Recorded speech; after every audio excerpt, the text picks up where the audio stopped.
Hey, and welcome back to my channel. Sorry about the MIA status. I've just had a lot of things going on. Got a new puppy. Got all the achievements in Resident Evil 4 on all the systems. I tied up a couple other loose ends with achievement-wise, so yeah, I've just been kind of out and about. Sorry about that, though. Now, like most of you, I know you're excited about Tekken 8. I've been watching the trailers just like you guys. Super pumped about it. Tekken 3, one of my favorite fighting games of all times. And especially seeing the Jun Kazama trailer, I was like, this is great. Except for this one little scene right here, this one little snippet right here, really kind of drags it down. And here we go.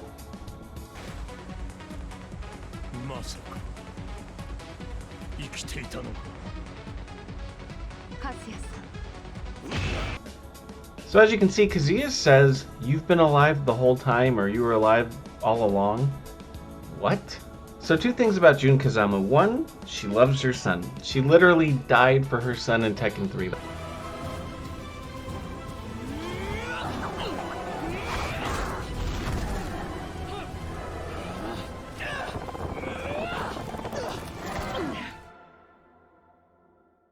I love you, Jen.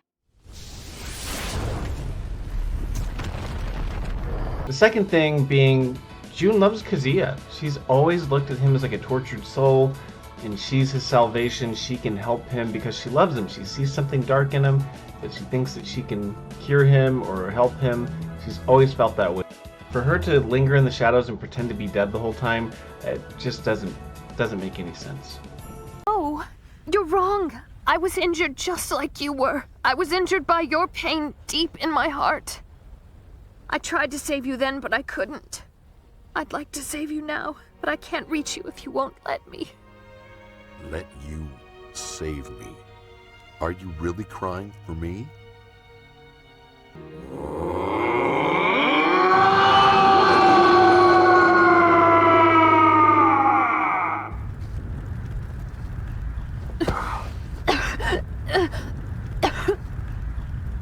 A person's worst enemy is found deep within the center of their spirit. This can't be everything you've got! Stay back! This is family. Sir, you threw your son into the canyon specifically to place that dark hatred in his heart. You've groomed the perfect successor for your plans of carnage and genocide.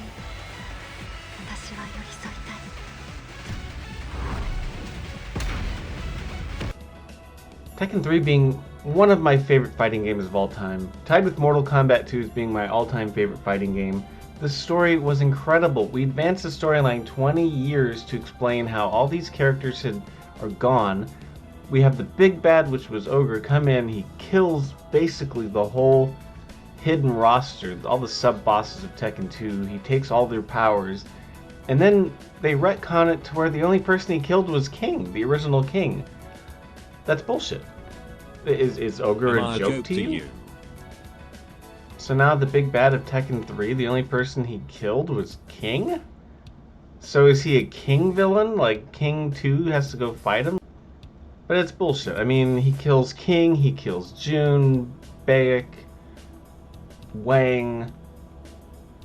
The only one he didn't kill, if I remember correctly, was Bruce, and they weren't sure about him, but he died in a plane crash supposedly. But of course, Namco brings them all back. They bring them all back. Anyways, I'm going off on a side rant. I'm excited for the game, but I'm still just not okay with this line right here. I'm hoping that it's not very story narrative based, because otherwise you've just killed Tekken 3 with bringing her back.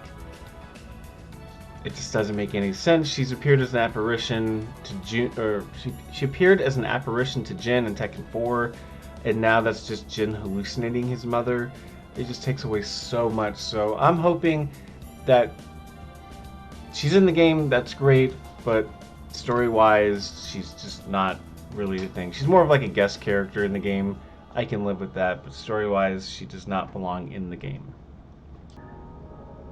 I think with Tekken 7, did it have an actual storyline other than, okay, so they had the the regular storyline, but like previous Tekkens, you could beat the game and the characters would have like a 30-second ending or something, but they all had their own little story arcs, and you could kind of complete them. I don't think Tekken 7 had that. Does Tekken 8 have that? If Tekken 8 doesn't have an individual story, and this is kind of a one-off, she's just a character, no story, then sure, I'll accept that. I don't know, I'm scratching my head. I'm like, okay, how could we make this work? I know in Tekken Tag Tournament 2, she was unknown, and she also was basically, I think, confirmed to be unknown in Tekken 1, which would make sense because her story always, you know, she was always associated with animals. She was always a kind-hearted, good-spirited person who was surrounded by nature and animals. I think the fact that she slept with a Mishima, I think it may have corrupted the well, so to speak. I think it may have inverted the very thing that represented her, which was nature and animals. You know, having a demonic wolf by her the whole time really makes sense. So how could we get her to be alive again? So maybe she dies by Ogre. From what I remember, she was beheaded by Ogre. If you look at the Tekken 3 video, he's holding a head. And as far as I remember in high school, maybe it's a Mandela effect, but he was holding Jun's head. I was always told that was Jun's head that he was holding. Okay, so how do we bring her back? That makes sense.